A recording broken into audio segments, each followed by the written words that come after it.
पहले तो राधा स्वामी पंथ से ही इसको दृढ़ करते हैं कि सोई गुरु पूरा कहावे जो दो अक्षर का भेद बतावे। देखो इन्हीं के राधा स्वामी पंथ वालों की ही पुस्तक में है ये है पुस्तक संत मत प्रकाश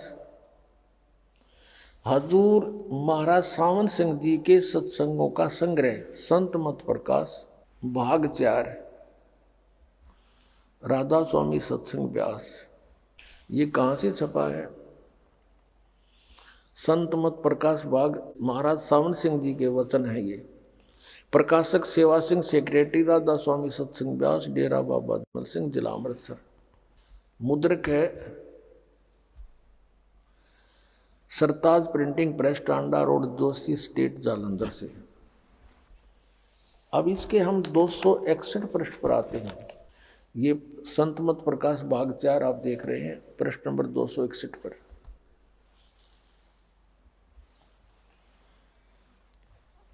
अब यहां सावन सिंह जी अपने विचार व्यक्त कर रहे हैं। अक्षर रूप निखरती चाली, छोड़ दिया उपदेश बेगाना। ये शिवदयाल जी की वाणी को डिफाइन करने चले हैं सावन सिंह जी। यह संसार सर है और अक्षर है वो परब्रह्म है, नी अक्षर पारब्रह्म है। संसार तो सर है और जो अक्षर है वो ब्रह्म है, अक्षर ब्रह्म है और नी अक्षर पारब्रह्म है। आगे देखो, जो ये सब संसार बना इसमें यह मैल दुनिया में गुजारा करते आ रहे हैं, किंतु अब गुरु की कृपा से आत्मा इस महल को छोड़कर सतलोक जा रही है। अब कैसे जा रही सतलोक? अब आगे देखते हैं। इसका अर्थ है कि एक स्थान पर आता है, गुरु ग्रंथ साहिब में बड़े गहरे और गुप्त रहस्य हैं। एक स्थान पर आता है 52 अक्षर लोक तरह सब कुछ इनके माही, ये अक्षर खिर जाएंगे वे अक्षर इनमें नाही। आदि गुरु ग्रंथ साहब 340 पृष्ठ पे ये है नानक साहिब जी की वाणी। अब इसका अर्थ ये है कि जो मंत्र तुम जपते हो वास्तविक मंत्र इन आपके लेखों में नहीं है, वो उनसे अलग भिन्न है। आगे देखना फिर क्या बताता है इसके विषय में। ग्रंथ साहिब में लिखा है 52 अक्षर संस्कृत भाषा के। शायद कोई ऐसी भाषा हो जिसके 52 अक्षर हो। इस संसार का सारा मसाला 52 अक्षरों में आ जाता है। पिंड अंड का हाल तो 52 अक्षरों में आ गया। ये पिंड और अंड को अलग अलग मानते हैं, फिर बताएंगे इसको। आगे 2 अक्षर हैं जो पार ब्रह्म है। देखिए तो पार ब्रह्म ही 2 अक्षर थे। इसके विषय में, इन 2 अक्षरों के विषय में ग्रंथ साहिब में लिखा है, सोई गुरु पूरा कहावे 2 अक्षर का भेद बतावे। एक छुड़ावे एक लिखावे तो प्राणी निज घर को पावे। फिर कहते हैं जे तू पढ़्या पंडित बिन 2 अक्षर 2 नावा, प्रणवत नानक एक लंघाए जे कर सत समावा। आदि ग्रंथ साहिब में 1171 पृष्ठ पर लिखा है। अब क्या पता है कि सोई गुरु पूरा कहावे जो 2 अक्षर का भेद बतावे। एक छुड़ावे एक लखावे जो प्राणी निज घर को पावे। फिर जे तू पढ़्या पंडित बिन 2 अक्षर 2 नावा, प्रणवत नानक एक लंघाए जे कर सत समावा। फिर आगे कहा कि यदि तुम गुणी हो ज्ञानी हो वे अक्षर बताओ। सावन सिंह जी आप पर प्रश्न करें, उत्तर दे रहे हैं अपने आप ही, वे अक्षर पार ब्रह्म हैं। एक अक्षर ने दुनिया बनाई और एक अक्षर ने सतलोक बनाया। ये अर्थ क्या है? वाणी क्या कहती है? ये अनुवाद गलत कर रहा है। जे तू पढ़्या पंडित बिन 2 अक्षर 2 नावा, प्रणवत नानक एक लंघाए जे कर सत समावा। अगर तूने ये 2 अक्षर नहीं पढ़े, 2 नाव नहीं पढ़े, तो तूने कुछ भी नहीं पढ़ा। ये पढ़न के हैं, ये नो के पार ब्रह्म पाओगे। आगे देखो, कहते हैं यही कबीर साहब कहते हैं, कह कबीर अक्षर 2 भाग, होएगा खसम तो लेगा राख। 329 पृष्ठ पर कबीर साहब की वाणी है गुरु ग्रंथ साहिब में। इसमें कबीर परमेश्वर स्पष्ट कह रहे हैं कि 2 अक्षर बोलन के हैं, वो पार ब्रह्म नहीं पावे, वो तो बोलन के हैं, जाप करने हैं उनको। भाख माने बोल, और होगा खसम तो लेगा राख। इन दोनों अक्षरों का जाप कर। एक ओम है, एक दूसरा तत् है, जिसको सतनाम प्राप्त है, वो 2 अक्षर का सतनाम है। इन 2 अक्षरों का देने वाला अधिकारी संत होगा तो तेरी समय आने पर रक्षा हो जाएगी, नहीं तो वो नकली होगा तो वहां भी इनका कोई लाभ नहीं तुझे मिलेगा। गुरु नानक साहब फिर कहते हैं, एक अक्षर हर मन वसे नानक होत निहाल। अब नानक साहब कहते हैं एक अक्षर हर मन वसे। परमात्मा का जो एक अक्षर मंत्र है, जो आदि नाम है, वो मन में वसा, यानी उसका प्राप्त हो जाता पहले। तो नानक होत निहाल, इन 2 अक्षर से न्यारा यू आदि नाम एक मंत्र है, जिसको सत्य कहते हैं। अब 262 पृष्ठ पर देखिएगा, एक स्थान पर गुरु साहब कहते हैं कि वेद कतेब समृत सब शासत, इन पढ़ा मुक्त ना होई। एक अक्षर जो गुरुमुख जापै तिसकी निर्मल सोई। अब ये गुरु ग्रंथ साहब में तो गुरु जी कह रहे हैं, नानक साहब जी तो कह रहे हैं कि वो गुरुमुख होकर जाप करना है, गुरु से प्राप्त करके। ये नो कह वो तो साधना करने का है, जाप करने का नहीं, और पार ब्रह्म में मिलेंगे। वाणी क्या कह रही है, ये ज्ञानहीन अनुवाद क्या कर रहे हैं।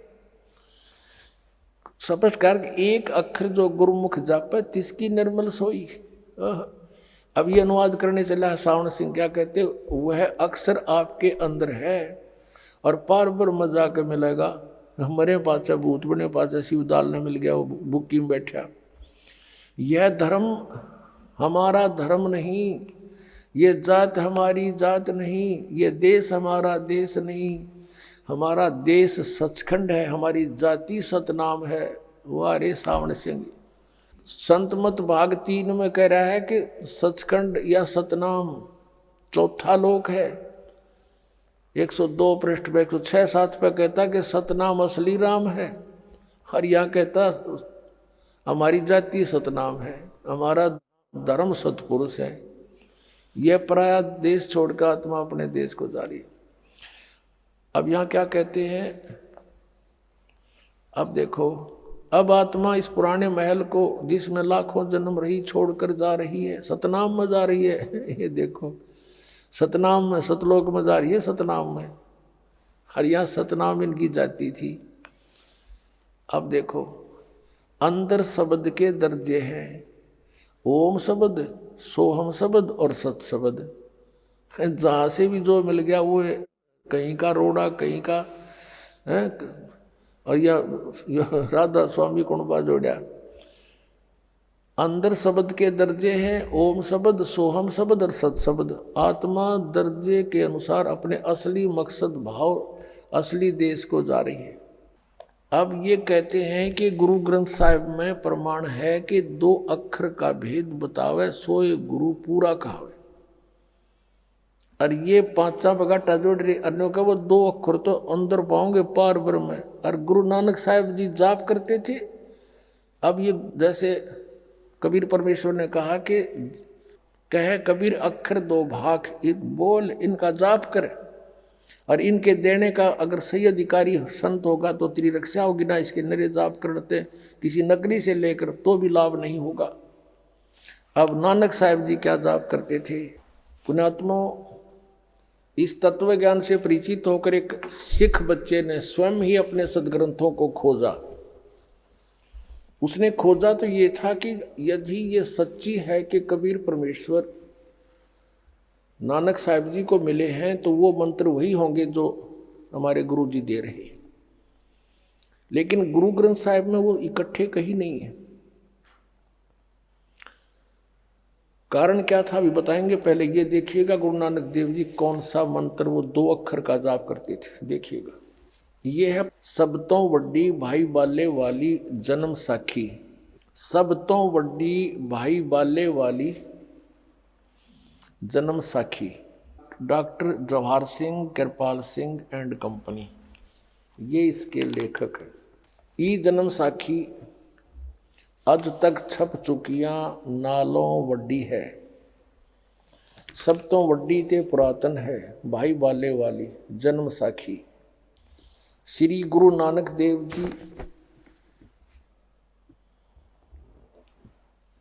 जी दी पंजे साहिब दी साखी ते दसा पादशाह दे जीवन समेत मुकम्मल साखियां हन। प्रकाशक है doctor Jawahar Singh Kirpal Singh and company. ये पुस्तकों वाली गली नंबर 8 बाग रामानंद अमृतसर से छपी है। ये पृष्ठ 547 है और समंदर दी साखी ये एक चैप्टर है समंदर दी साखी। हम नीचे आते हैं। बाला संधु वाच यानी बाला संधु बोला, उसने कहा। ये बालाजी और मर्दाना जी नानक साहिब के साथ दो भक्त रहते थे, विशेष सेवक थे। उनमें से बालाजी कह रहे हैं, बाला बोल रहा है और किसको? अंगद जी को बता रहे हैं, जो गुरु नानक देव जी के तुरंत बाद गद्दी पर विराजमान हुए थे। ताते हैं गुरु अंगद जी जद गुरु नानक जी अजीत्य कोलों अजीत्य पासों विद्या होए तां मर्दा ने किहा सच्चे पातशाह जी असां समंदर तां देखिया पर लंका ना देखी, जिथे रामचंद्र जी चढ़ाई कीती है तां गुरु नानक जी ने किहा चलो।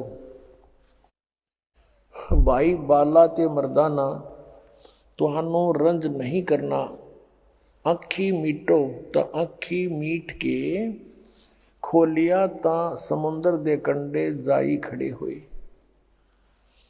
ते आप आखण लगे बाला ते मर्दाना मेरे पीछे पीछे चले आओ और मुखों वाहेगुरु वाहेगुरु कहिंदे आओ।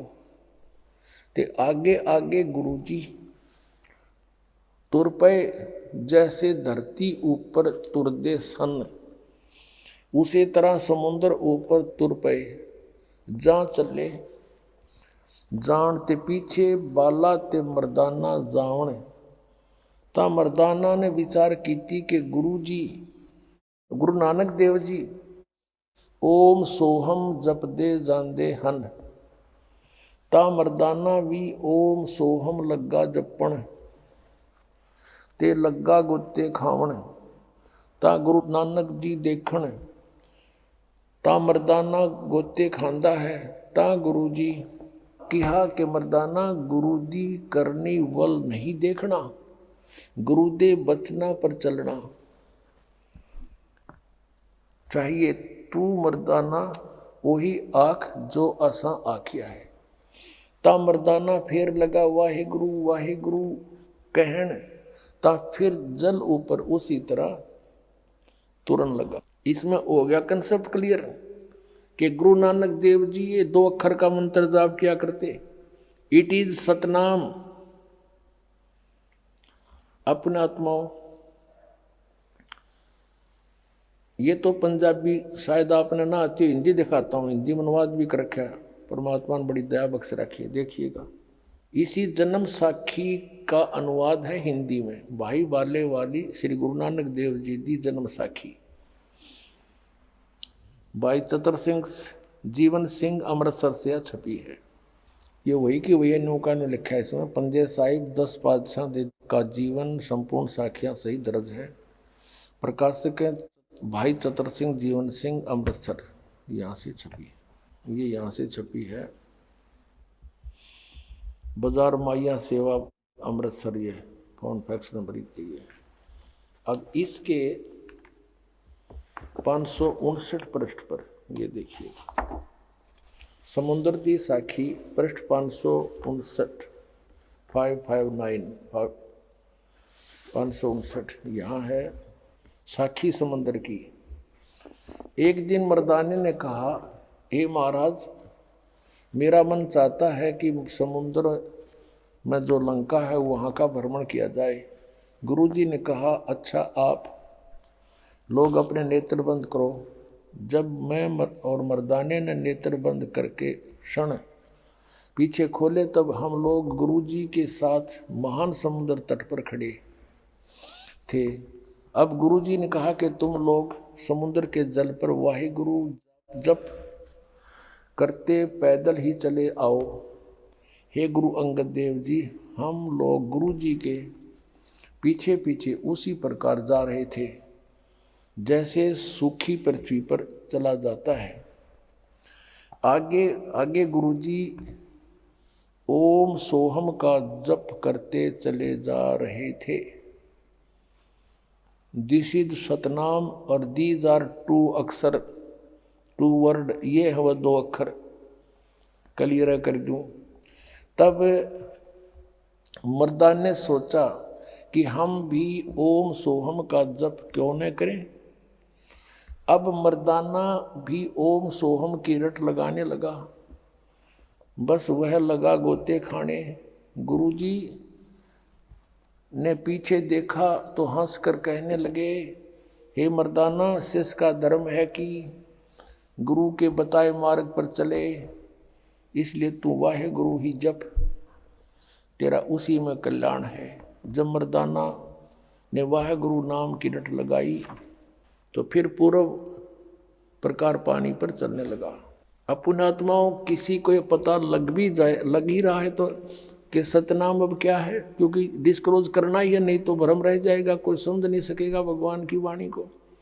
लेकिन अब यह क्या बताया कबीर परमेश्वर ने, कहे कबीर अक्षर 2 भाग बोल लो, जाप करना इसका, और होगा खसम तलेगा राख। अब ये भी सोचना है कि यहाँ कहा है कि यदि अनाधिकारी जिसको इस दास से मंत्र का पता लग गया और ये आगे किसी को नामदान करने लग गया,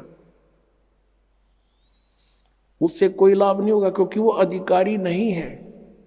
कोई डुप्लीकेट लाइसेंस या पासपोर्ट बनाता है तो वो धोखेबाज है, तो वो ऐसा होगा।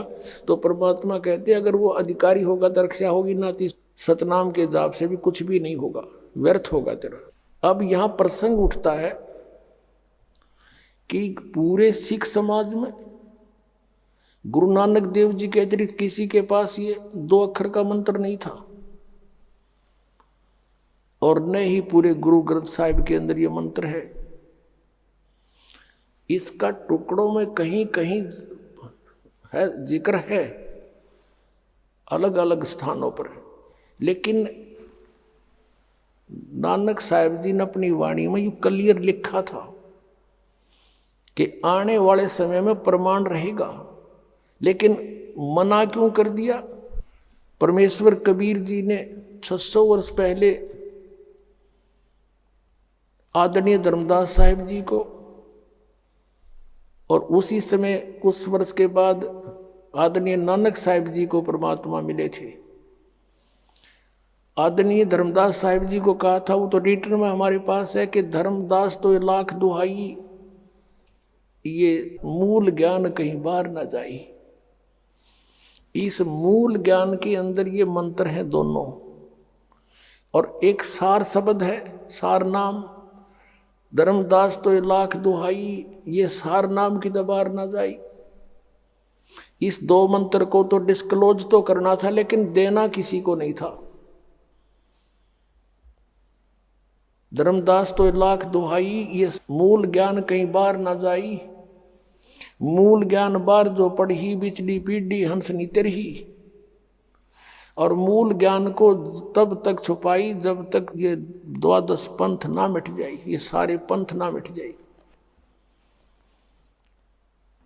अब कारण क्या था कि धर्मदास जी से कहा था परमात्मा ने, और जिन महापुरुषों को मिले आकर के उनको भी यही हिदायत दे दी थी कि ये मंत्र भी किसी को देना नहीं है, इनको प्रथम मंत्र देते रहो, या कोई किसी वाणी का आधार बना दो। जैसे महापुरुषों की वाणी एक बहुत लाभ देती है, ज्ञान यज्ञ का फल मिलता है। जैसे सिख समाज के अंदर गुरु ग्रंथ साहिब के पाठ को प्रारंभ कर दिया गया था, उससे पहले वाणी को पढ़ते थे, सत्संग करते थे, भंडारे करते थे, इससे पुण्य होता रहा। और परमात्मा जो 64 लाख उपदेश दे करके उनको चार्ज कर गए थे मंत्रों से, वही फिर आगे इन हिंदू मुसलमान समाजों में चलने लगे। उनको जन्म होता हुआ आ रहा था। उधर से परमात्मा ने हिदायत दे दी थी कि यदि आपने ये सतनाम डिस्क्लोज कर दिया, काल के नकली पंथ, ये राधा स्वामी, धन धन सतगुरु, ये सारे पंथ, जय गुरुदेव पंथ और जनोद बिवानी वाला पंथ, कहते ये नकली संत भी यही नाम देने लग जाएंगे और फिर भेद कैसे करेंगे कि ये गलत है ये ठीक, क्योंकि ये अधिकारी तो है नहीं कि उनका गुरु नहीं स्टार्ट से। और गुरु बिन माला फेरते, गुरु बिन देते दान, गुरु बिन दोनों निष्फल है, चाहे पूछो वेद पुराण। तो परमात्मा ने ये कहा था कि फिर ये बात सारी उलझ जाएगी। और वो महापुरुष थे, दृढ़ भगत थे, जो कह दिया गुरुदेव ने फाइनल है। परमात्मा के आदेश का पालन किया उन्होंने। और नानक साहिब जी ने अपने खास से खास शिष्य को भी नहीं दिया, बाला और मर्दाना को भी नहीं दिया ये मंत्र, और कहा कि तुम वाहे गुरु सतनाम करते रहो। अब वाहे गुरु करते रहो और सतनाम करते रहो। अब सतनाम कौन सा था? ये 2 अक्षर का। एक प्राण संगली नामक एक छोटी सी पुस्तक है, वो पटियाला हाउस के अंदर विद्यमान है, हाथ से लिखी हुई, उसकी प्रिंटेड करवा रखी है। उसमें लिखा स्पेशल भूमिका में कि कुछ वाणी गुरु ग्रंथ साहिब के संग्रह करते समय रह गई थी और उनको अब लिपिबद्ध कराया गया है। ये पहला महला की वाणी, पहला महला माने गुरु नानक देव जी की वाणी है। अब पहले वो रह क्यों गई थी? क्योंकि सिख समाज में इस बात की दृढ़ धारणा होगी कि गुरु जी का आदेश है यो मंत्र जाप नहीं करना, और उन्होंने इसलिए गुरु ग्रंथ साहिब का संग्रह करते समय इन वाणियों को बाईपास कर दिया कि कहीं गुरु ग्रंथ साहिब में लिख दी जाए और ये पढ़ने लग जाएंगे गुरु के सिख, तो गुरु की आज्ञा की अवहेलना होकर के पाप के भागी ना हो जा। वो गुरु ग्रंथ साहिब से निकाल दी। और प्राण संग दिन को पढ़ता ही नहीं, वो तो एक अमृतवाणी होने के लिए सुरक्षित की गई है। इसके लिए भी परमात्मा ने रजा बख्शी के वो अलग से एक लिपिबद्ध करा के प्रमाणित करवा रखे, हमारे पास रखी हो प्राण संग जी। उसमें स्पष्ट लिखे ये दोनों मंत्र गुरु नानक देव जी ने कि इसके बिना मोक्ष नहीं हो सकता। और फिर सार नाम है, वो अलग मंत्र है, उसका जिक्र भी नहीं है किसी में। तो कहने का भाव ये था कि पूरे सिख समाज में ये वास्तविक मंत्र नहीं।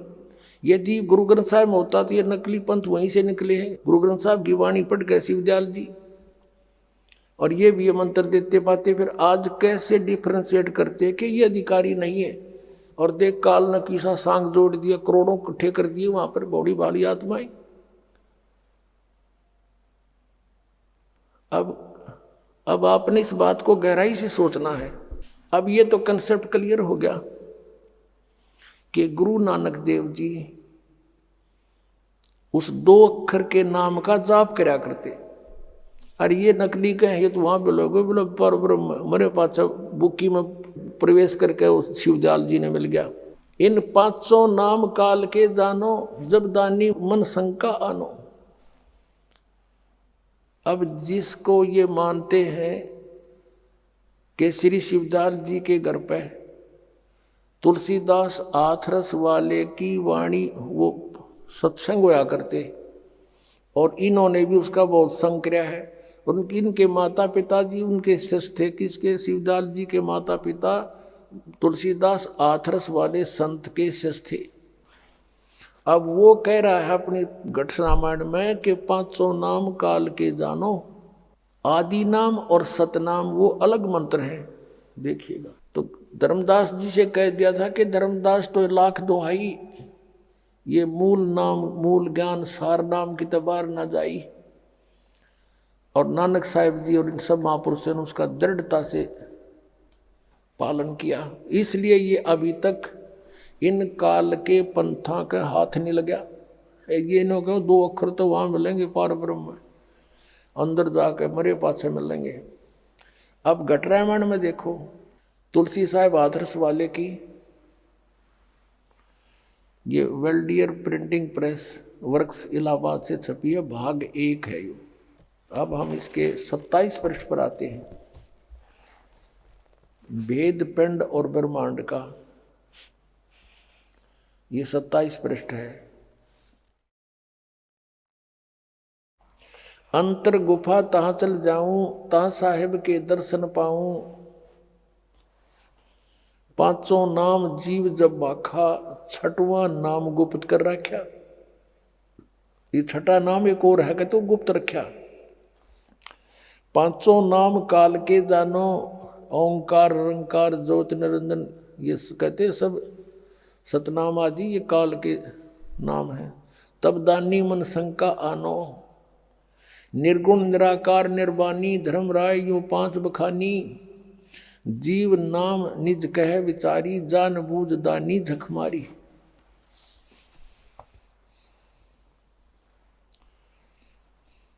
अब जीव वचन चौपाई, दानी सुन विद बात हमारी, हम चली जाऊं पुरुष दरबारी। सुरत नृत ले लोक सिधाऊं, आदि नाम ले काल गिराऊं। आदि नाम से काल को गिराऊंगा, ढाऊंगा, उससे निकल जाऊंगा। और सत नाम ले जीव उभारी, अस चल जाऊं पुरुष दरबारी। अब ये सतनाम और ये आदि नाम, ये 3 मंत्र हैं। सतनाम 2 अक्षर का, आदि नाम यू सार नाम है, और ये 5 नाम रंकार ओंकार, ये सब काल के जानो। अब हो गया कंसेप्ट क्लियर। जिनको ये सिरोधार्य मानते हैं कि तुलसीदास की इन्होंने बहुत संगत की है, और वो कह रहे हैं 5 नाम काल के, और शिवदयाल जी घाटा जोड़े 5 नामों पर, इन्हीं पर रटना लगाकर ये स्वयं पर भूत बन गया। बुक्की में बोल रहा अपनी शिष्या में। अब आप जी के समक्ष आदरणीय नानक साहिब जी, आदरणीय नामदेव साहिब जी के विषय में जानकारी दी कि ये 2 मंत्र का जाप करते थे, फिर इनको सार नाम मिला जब इनका छुटकारा हुआ। अब आदरणीय गरीबदास साहिब जी क्या कहते हैं, राम नाम जप कर थर होई, ओम सोहम मंत्र दोई। ओम सोहम मंत्र जपिए, योग युगतिया धूणी तपिए। श्वासा पारस भेद हमारा, जो खोजे सो उतरे पारा। अब इसमें स्पष्ट कर रखा गरीबदास साहिब जी ने कबीर परमेश्वर से प्राप्त उपदेश को लिखा, लेकिन सारनाम उन्होंने भी गुप्त कर रखा है। आदरणीय गीसा साहिब जी ने भी यही मंत्र अपने वाणी में लिखा हुआ है। अब पुण्यात्माओं, आदरणीय धर्मदास साहिब जी को परमात्मा ने यही मंत्र दिया था। गुरु ग्रंथ साहिब में लिखा हुआ है, और किसी कबीर पंथी का ये नजर नहीं पड़ा, क्योंकि उनको विश्वास नहीं हुआ कि ये मंत्र भी होगा। परमात्मा की लीला थी, इन काल के दूता का हाथ नहीं लगन दिया, और ये है वो मंत्र जाप करने का। अब सबको पता लग जाएगा जो उनके अनुयायी हैं कि सचमुच हमारे गुरुओं के पास 150 वर्ष से ये मंत्र नहीं था, और अब ये कुछ कह नहीं सकते क्योंकि ये अधिकारी नहीं। अब ये सभी पंथ अपने आप लुढ़क जाएंगे, पुण्यात्मा वहां से भाग आएंगे, अपना कल्याण करवाएंगे। आज कोई पागल नहीं, इनके बंद के कोई नहीं बैठेगा। अब पुण्यात्मा, आप जी को सुबह भी एक रहस्य उद्घाटन किया था, अब फिर करते हैं थोड़ा, क्योंकि परमात्मा की दया होगी आपके ऊपर ही, विश्वास दृढ़ हो जाएगा। मथुरा के अंदर एक जय गुरुदेव पंथ है, और उनके वर्तमान में जो उसके प्रवर्तक भी माने जाते हैं वो श्री तुलसीदास साहिब जी, जो वर्तमान में उसके गद्दी पर बैठे हैं, प्रधान हैं। और ये इनका पंथ भी शिवदयाल जी से ही लिंक्ड है।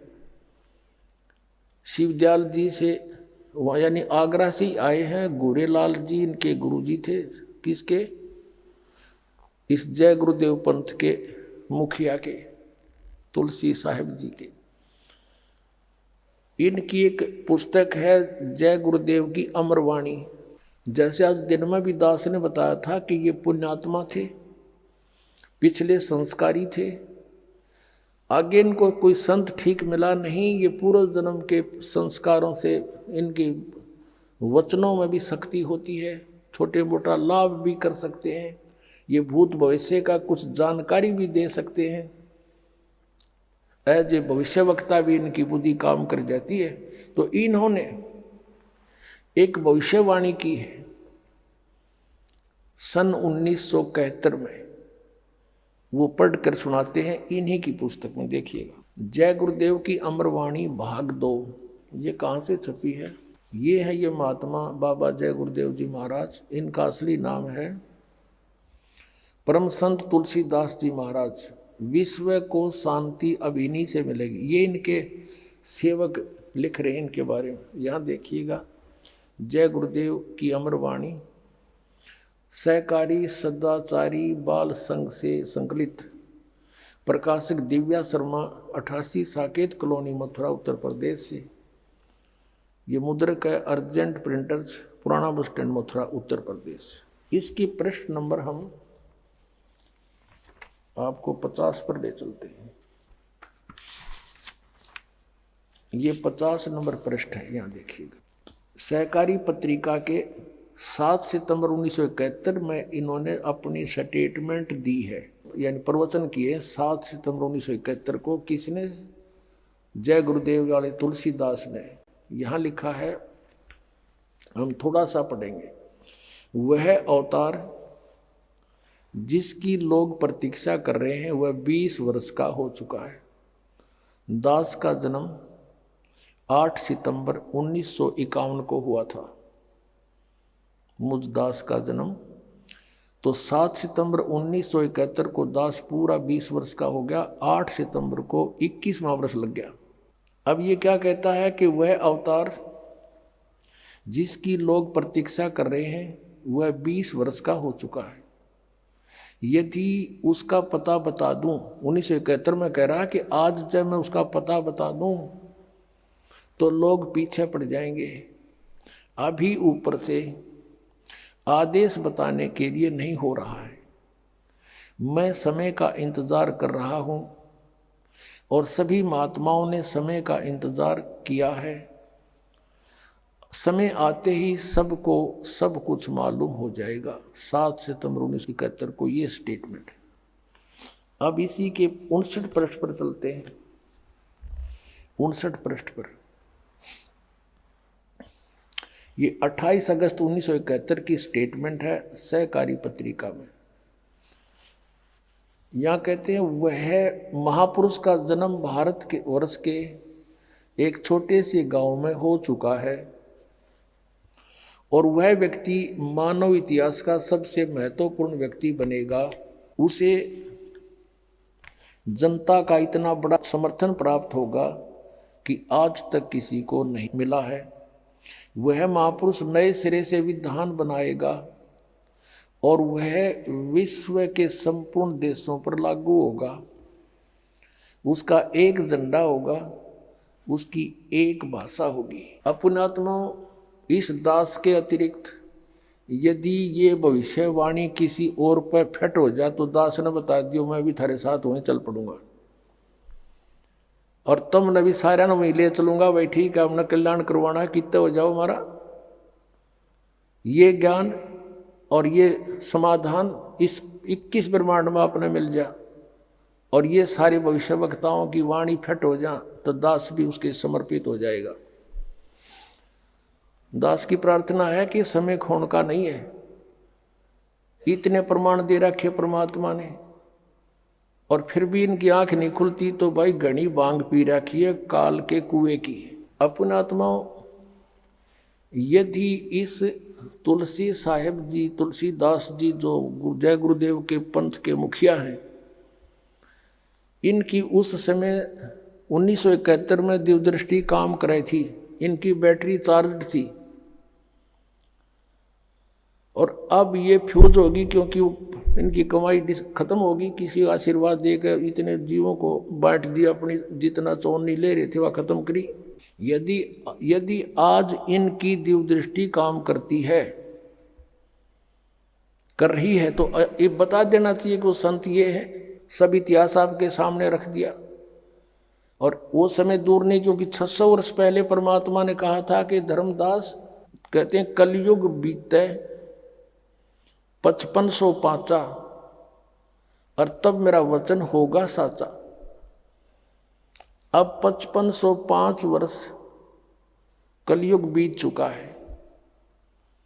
अब उससे आगे चल पड़े, क्योंकि सन 2001 में 5505 हो जाते हैं और उस समय से ही ये हमारी जो 2001 में दास ने सब सदग्रंथों के अंदर परमात्मा की महिमा को ढूंढा खोजा और आपके रूबरू करा दिया।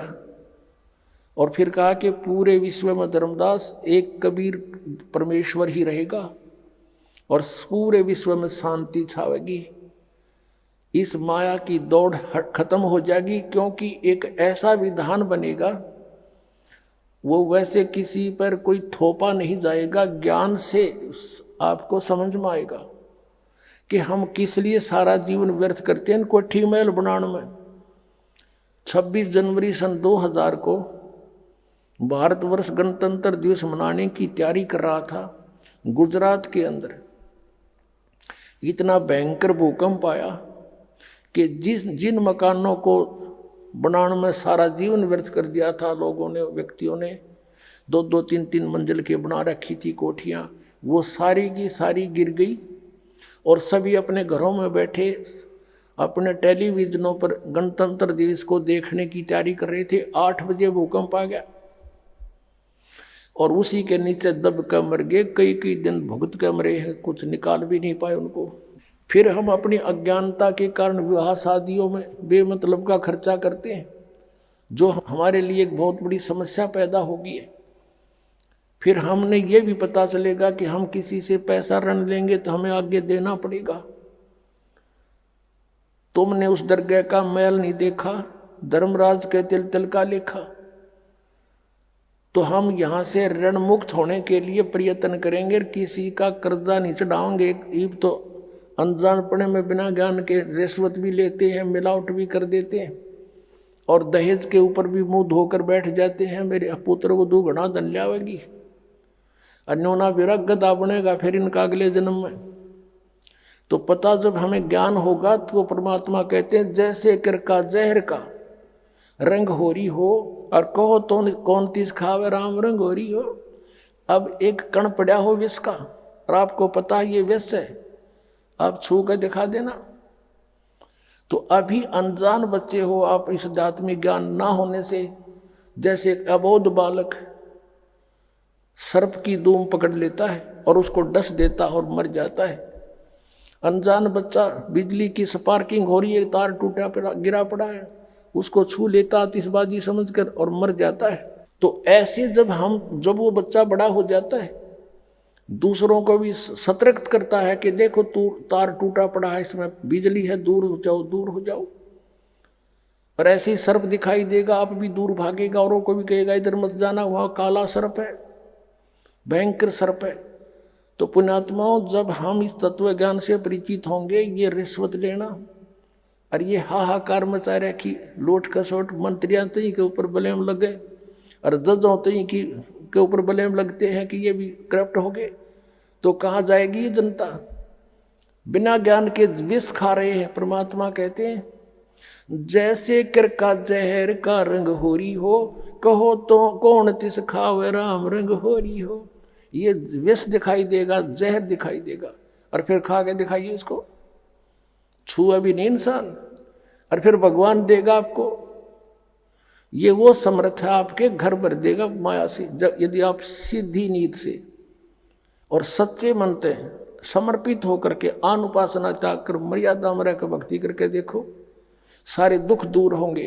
जो लाखों रुपए में रोग ठीक नहीं होना या फ्री में होगा आपको, तो बच गए लाख रुपए। फिर उसी में से आपने सोचोगे ले 10 रुपये दान भी करें, तो ऐसे उभारा होगा, आपका कल्याण होगा। अब इसने लिखा है कि सन 1954 से सत्संग करते हुए आ रहे हैं। ये कौन? जय गुरुदेव के पंथ के प्रवर्तक श्री तुलसीदास जी। अब इन्होंने पाया क्या? समाधि लाने की चेष्टा की, जैसा गुरुजी ने बता रखा था। जैसा इनके शिवदयाल जी हठ करते थे, ऐसा ये करें। फिर अब ये कंडम हो गए हठियो करते करते, इन कोई और उठा के धरे है, हाथ पैर गड़ गए हैं। और क्योंकि ये पुण्यात्मा थी, जैसा उस नकली गुरु ने बताया ये उसी तरह समर्पित हो गए। अब ये अपना अनुभव लिखते हैं, न के देखा ऊपर भगवान की सा है दिखाते हैं। परमार्थी वचन संग्रह परम पूज्य स्वामी जी महाराज परम संत स्वामी तुलसीदास जी रचित 9 पुस्तकों का संग्रह सजलिद जल्द कर रखी। इसकी प्रकाशक है व्यवस्थापक अमर संदेश 23 पांडे बाजार आजमगढ़ से। ये है जय गुरुदेव जी के हैं, न तुलसीदास जी हैं। और ये इनके गुरु जी हैं गोरेलाल जी।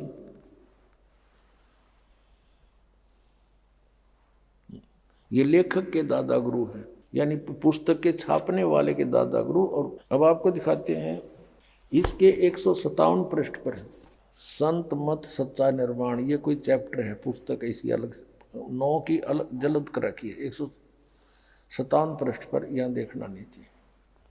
प्रश्न ईश्वर किसे कहते हैं? जो एक है, अद्वितीय है, जो न बाल न युवा है, न वृद्ध है, न स्त्री है, न पुरुष है, न नपुंसक है, न गर्भ में आकर जन्म लेता है, न मृत्यु को प्राप्त होता है।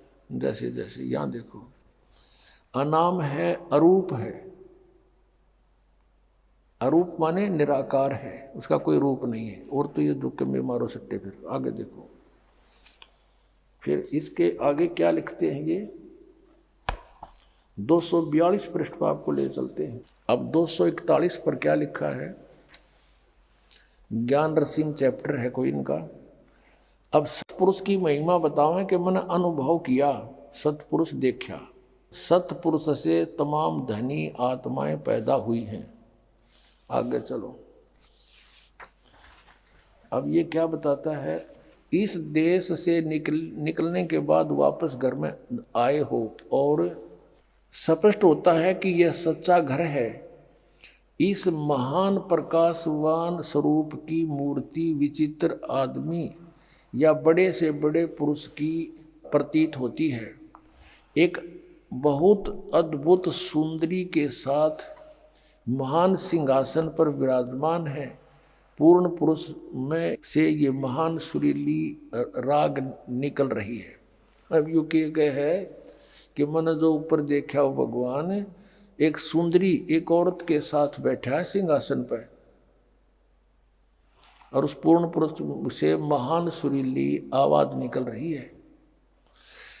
उसका लघु प्रमाण बीन जैसी आवाज है, वह वास्तव में बीन है नहीं। इस मालिक की महिमा कथन में नहीं आ सकती, अकथनीय है। अब सतपुरुष सतलोक में अकेले हैं और किसी भी संत की वाणी देख लो, उनके साथ कोई स्त्री का लिंक नहीं है। इसने इनकी जो समाधि होकर के चेष्टा इन्होंने की, ये इस काल के ब्रह्मांड को भी पार नहीं कर सके। इसी में कोई लोक लाख इधर देख ली, कोई कितने देवता हैं, इंद्र भी अपनी पत्नी के साथ बैठा रहता है, वहाँ भी मुरली बजे हैं। काल ने सतलोक की नकल इस काल लोक में कर रखी है। इनका और अनुभव दिखाता हूँ आपको। ये देखिएगा, वही पुस्तक वही चल रही है, ये ज्ञान रसीम 244 पृष्ठ पे। यहाँ क्या है? सबका कारण और करने वाला तथा सबसे अलग रहने वाला वही अविनाशी सतपुरुष है जो सतलोक में है। जिस तरह से जल की तरंग जल में ही समा जाती है, इसी तरह से उस अथाह जल के तरंग संत हैं, देखने में अलग मालूम होते हैं, परंतु वह अथाह जल से भिन्न नहीं है, उसी में समा जाते हैं। अभी दिखाते हैं आपको 162 पृष्ठ पे है, इसका अनुभव दिखाते हैं महापुरुष का। ये देखिएगा 160 पृष्ठ पे। अब ये क्या बताते हैं? प्रश्न किया किसी ने कि 7 रंग होते हैं। अब बंगी कहीं भी सड़क पर जाड़ता नजर नहीं आता है, मनमूत्र से भरी नालियां मोरियां भी नजर नहीं आती। ये इस किसी भी लोक में यहाँ आप चले जाइए, आपकी कभी दृष्टि खुल जाए तो शिवलोक में, विष्णु लोक में, ये वहीं पर है ऐसे नज़ारे। इस इंद्र के लोक में स्वर्ण और मणियों के जुड़े हुए नाना प्रकार के महल दिखाई पड़ते हैं, नाना रंग की कारीगरियों से ये बने हुए हैं, यहाँ देख रहा हूँ। अब ये 163 पर कहते हैं यह दृश्य बड़ा ही अनोखा है। कभी कभी सुंदर से बाग नजर आते हैं, जैसे ब्रह्मा जी को दुर्गा ने ऊपर भेजा था, वो भी कहता वहाँ बड़े बड़े सुंदर बाग हैं, मनोहर मंदिर हैं, बड़े रत्नों जड़े हुए हीरे, ये बड़े वहीं भटक रही थी इनकी आत्मा। सुंदर रंगीन वृक्ष लगे हुए होते हैं, जिस वृक्ष की डालियों में बजाय फल और फूल के सुंदर नारी और नर विविध प्रकार के वस्त्रों के आभूषणों से सुसज्जित किरीट व मुकुट व कुंडल पहने हुए वृक्ष सहित झूम झूम कर नृत्य कर रहे। ये करा केड़ंगा देखा था नो के नर नारी वृक्षा के महाय फटोरे हैं और वो वृक्ष भी गेले नाचे हैं। कभी कभी श्री रामचंद्र और श्री कृष्ण जी की मनोहर झांकी अद्भुत छटा से पूर्ण दिखाई पड़ जाती है। अब रामचंद्र श्री कृष्ण भटकता रहा इनकी आत्मा, और तभी तो इसने ये अनुभव बताया अपना कि भगवान एक सुंदर नारी के साथ बैठा है। बताइए इनका अनुभव है, सारी उम्र खो दी इसने। और उधर से ये अपना अनुभव बताते हैं कि परमात्मा वहाँ चेतन ही चेतन है, सत्यलोक में कुछ भी नहीं है, सतपुरुष निराकार है और आत्मा उसमें ऐसे समा जाती है जैसे जल तरंग में, जैसे जल की बूंद समुद्र में समा जाती है। अपने आत्माओं, पहले तो हमने जैसे कोई आम का बीज बीजा है, आम के बीज का भी अंकुर होगा, उधर से किसी ने कीकर का बीज बो रखा, वो भी फल, उसका भी अंकुर होगा और धीरे धीरे वो भी बड़ा होगा, उसमें भी कुछ ना कुछ दिखाई देगा, पत्ते डाली, और आम वाले भी ऐसे चलेगा। लेकिन जिसने केवल बबूल ही देखा है, आम देखा ही नहीं, तो बबूल के सब लक्षण बता रहा है। अब जिसको जानकार है कि ये लक्षण तो आम के है ही नहीं, ये तो बबूल के हैं, फिर उनको मिला के देख लो। तो जिन महापुरुषों ने मंत्र, ये मंत्र बीज है, जिन्होंने ये सत साधना सतनाम और सार नाम की है, उससे जो उपलब्धि होनी वो तो सतलोक होना है।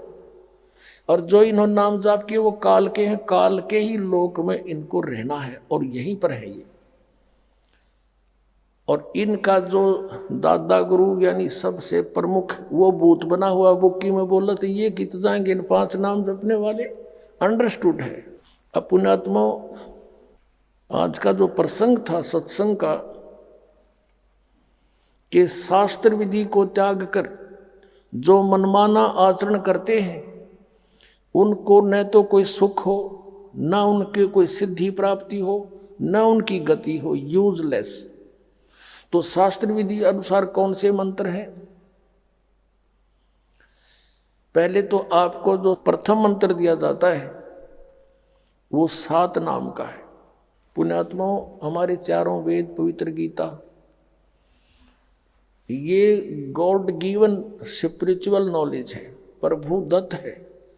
और जो हमारे पुराण हैं ये ब्रह्मा जी, विष्णु जी और अन्य ऋषियों के अनुभव और ब्रह्मा जी से प्राप्त ज्ञान को मिश्रण करके इन्होंने अपना अनुभव लिखा है। परमात्मा की जानकारी और वे ऑफ वर्शिप जो वेदों और गीता में है वो फाइनल है, उससे अतिरिक्त हमने कोई मंत्र जाप नहीं करना चाहिए। हमारे सदग्रंथ बताते हैं कि ओम तत्सत इति निर्देश है, नथिंग एल्स, यही निर्देश है, फाइनल फैसला है, डायरेक्शन है इस 3 मंत्र के जाप करने की, सच्चिदानंद घन ब्रह्म को पाने की। अब यहां प्रसंग उठता है, कई श्रद्धालु कहते हैं कि भाई गुरुजी नाम तो इन देवताओं के देते हैं और इनकी पूजा को मना करते हैं। पुण्यात्माओं, आप बच्चे हो और आप दूध के जले हुए हो, अब अपना कर्म मत बिगाड़ना, क्योंकि आप इस दास से अधिक नहीं जान सकते। इस दास से अधिक परमात्मा या वो संत जिनको भगवान मिले वो जान सकते हैं, अन्यथा इस पृथ्वी पे किस ब्रह्मांड में कोई नहीं जान सकता। आप अब अपना दिमाग खराब मत करना, क्योंकि आपका ज्ञान में कुछ मिश्रण उन अज्ञानियों का है जहां पहले गए हुए थे। अब पूजा और साधना में क्या अंतर होता है। जैसे आप जी को जल के गुणों का ज्ञान हुआ, उसकी प्राप्ति की तरफ हुई।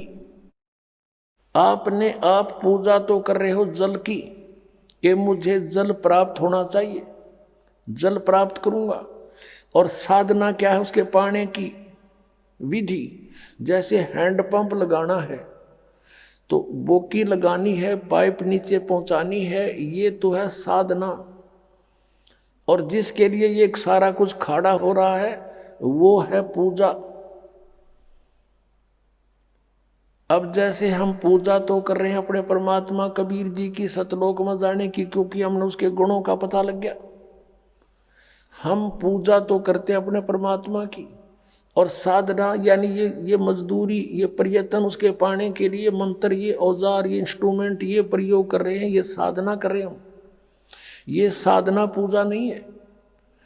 जब हमें जल मिल जाएगा, हैंडपंप लग जाएगा, उस बोकी की जरूरत को नहीं, रख देंगे खुट्टी पर टांग के पड़ी रखी। तो इस प्रकार हम जो पूजा और साधना में अंतर है, हम पूजा करते हैं अपने कबीर परमेश्वर के पाने की, और साधना ये सारी करनी पड़ेगी, ये सभी इंस्ट्रूमेंट प्रयोग करने पड़ेंगे उस जल तक पहुंचने के लिए। अब जैसे कोई सह परिवार है, ज्वाइंट फैमिली है, उसमें एक पति भर्ता बेटी अपने पति के साथ रह रही है, जेठ भी है, देवर भी, देवरानी भी, जेठानी, ननद और सास ससुर भी है। अब अच्छी लड़की जो होती है वो सबका यथोचित आदर करती है, सबसे प्यार से बोलती है, जेठ से, जेठानी से, भाई, देवर, देवरानी से, आने वाले अतिथि से। ऐसा लगता है जैसे ये सबको अपना ही मान रही है, लेकिन वो पूजा अपने पति की कर रही है। जैसे एक सत्कार होता है और एक पूजा होती है। सत्कार यानी आदर होता है और एक पूजा होती है। सत्कार तो वो पति भर्ता सबका करती है, लेकिन पूजा अपने पति की करती है।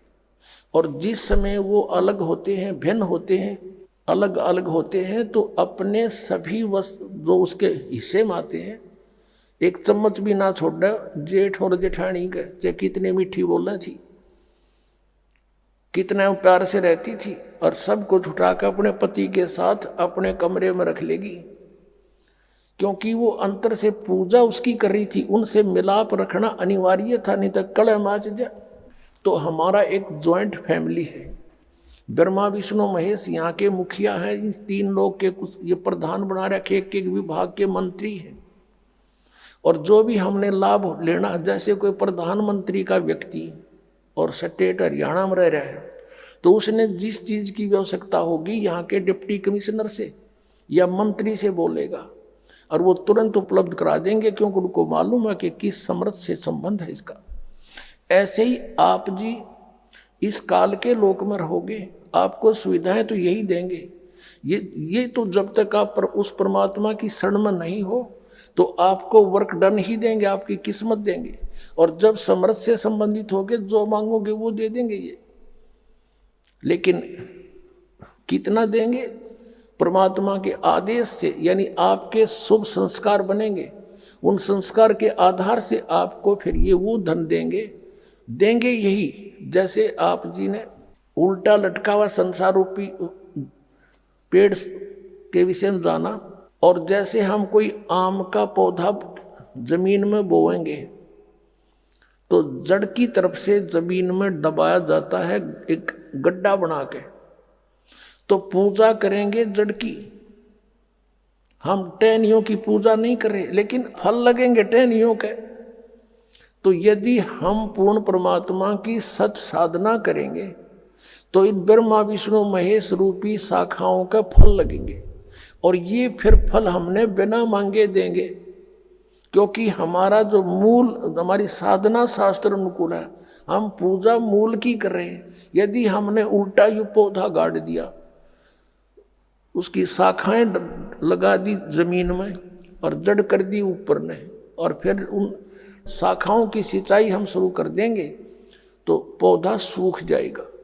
तो वो शास्त्र विरुद्ध साधना है, शास्त्र अनुकूल साधना है। जैसे हम मूल परमात्मा सतपुरुष को इष्ट रूप में पूजेंगे और उसके पूजने के लिए जो भी मटेरियल, जैसे पूजा में खाद पानी जो कुछ भी है, ये सारे मंत्र जाप करने पड़ेंगे हम, लेकिन हमारा इष्ट रूप में कबीर जी रहेगा। तो उसके आधार से सत साधना से जो शुभ संस्कार बनेंगे, तो जब तक आप यहाँ हो, यहाँ की संसारिक सुविधाएं आपको ब्रह्मा विष्णु महेश की ओर से ही प्राप्त होंगी, उन टहनियों के शाखाओं का फल लगेंगे।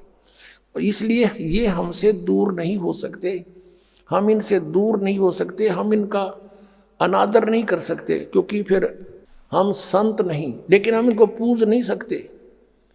जैसे पति भर्ता का उदाहरण आपको दे दिया, वो पूजा जो अपने पति के प्रति समर्पित है वो किसी के प्रति नहीं हो सकती, और वो उसके दुश्मन भी नहीं है, अंडरस्टूड है। और जब हम यहाँ से चलेंगे, हमारे इनसे कोई लिंक नहीं होगा, अपने पति के साथ, अपने परमपिता के साथ हम सहर्ष सतलोक चले जाएंगे। ये तरीका उस परमात्मा के पाने का, नथिंग एल्स। बोलो सतगुरुदेव सत साहेब।